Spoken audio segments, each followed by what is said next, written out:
Welcome people. It's your boy Q from Q'd Up Productions back at it again with another tutorial. And today's topic is going to be from a company called Sonarworks.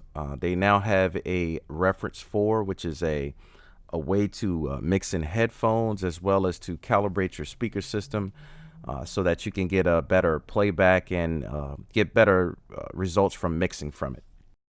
So I've had this previously as reference 3, and I actually emailed the company to find out what I would get better or what would be different in reference 4.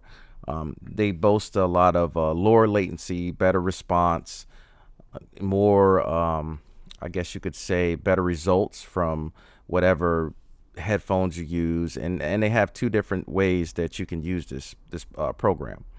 You can either use it by the headphone section here, or you can click on this section here, which will click and go to whatever your studio setup is. You have to go through and actually calibrate it per speakers and calibrate your listening spot and all that good stuff. So I don't want to get too deep into that today, but I just want to say that this is a solution that may help some of us that are trying to do a lot more mixing in headphones.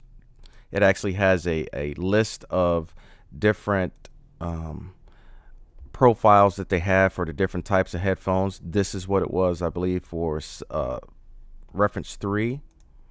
And this one here, we're going to go ahead and close reference 3 since that's the old version. And I actually upgraded it. It only cost me 19 bucks. And the website, in order to go on and purchase it, if you're only looking for the studio edition, that's basically everything across the board. If you need a microphone to measure the distance or do the calibration of your speaker system, then you would pay $2.99. And then as you can see, these bundles go up. Reference 4 is the base package, I guess, if you just want to do the mixing on the headphones. And it's fairly simple and straightforward how to use it. And that only costs 100 bucks, which actually is a pretty good deal for what you get. And the results, I have to say, are pretty good. They're pretty good. Definitely better than what I had before. And of course, we're all looking for something better to use and get better results. So what I like about this program is that I'm able to switch it to and from in mono. And the key thing that you have to remember with this, though, is if you use it to start mixing any beat or song that you have, before you actually bounce it, you have to remember to turn this off. You want to make sure you turn this entire thing off. It should be the actual last plug-in in your effects chain on your master bus, and you just have to make sure that you turn it off, because it's going to sound different.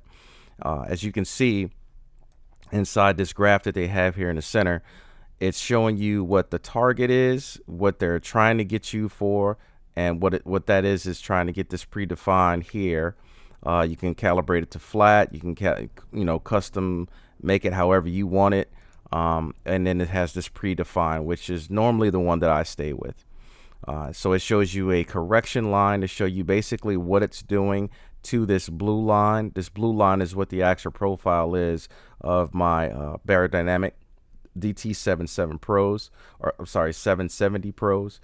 And basically all they're doing is flipping it. They're flipping the phases and basically canceling out those higher frequencies to try to get it as flat as possible. So if you can actually go in and turn some of these off. So if we were to turn all these off before, this is what my profile would look like.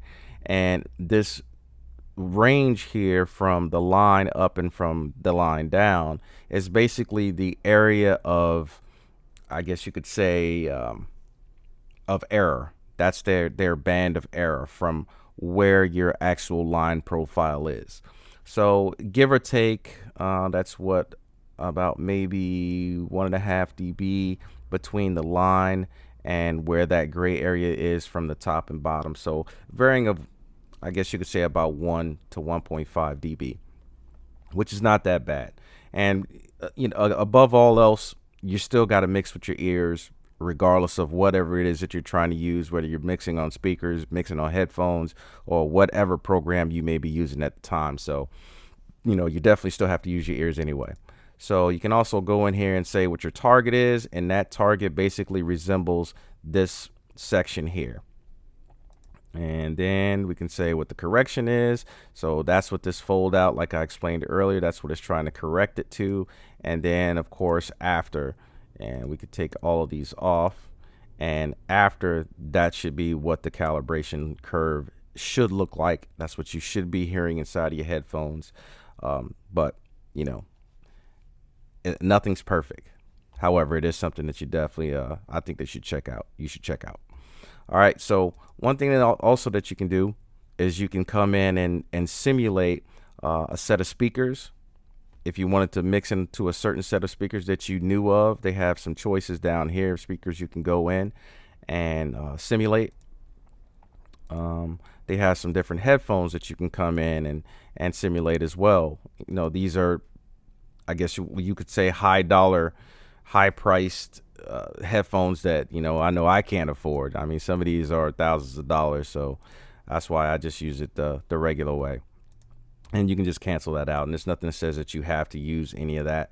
You can come in and you can actually make your own presets and switch between all of those as you're mixing to see which ones you think are better, to get whatever sound that you're trying to achieve. So just cancel out of that, and that's really it with this program. You can definitely flip it to mono and go back to stereo. I don't want to play anything through it right now. If you listen to it, it's not going to sound great. It's going to sound horrible, but it is an effective tool. I definitely would suggest using it. Like I said, I used reference 3. I like the results that I got from it. It did give me a change and let me hear my mixes a little bit different. And that's what we all want. You want your mixes to translate to not only headphones, but earbuds, cars, anything that's in mono, Bluetooth boxes or stereos, all that good stuff. So this is just another thing out there that I believe you can go out and try, and I think you'll have some pretty good results for. Again, it's 99 bucks. I think it's well worth it. I'm not getting anything from it. I don't have any type of sponsorships or anything with them, but it's just a product that I like, and I thought that you guys just may like it as well. So that's my time. Just wanted to keep it short and sweet. Make sure you like and subscribe. Make sure you hit the notifications button so you stay up to date on all the latest content, and most of all, stay queued up. Peace.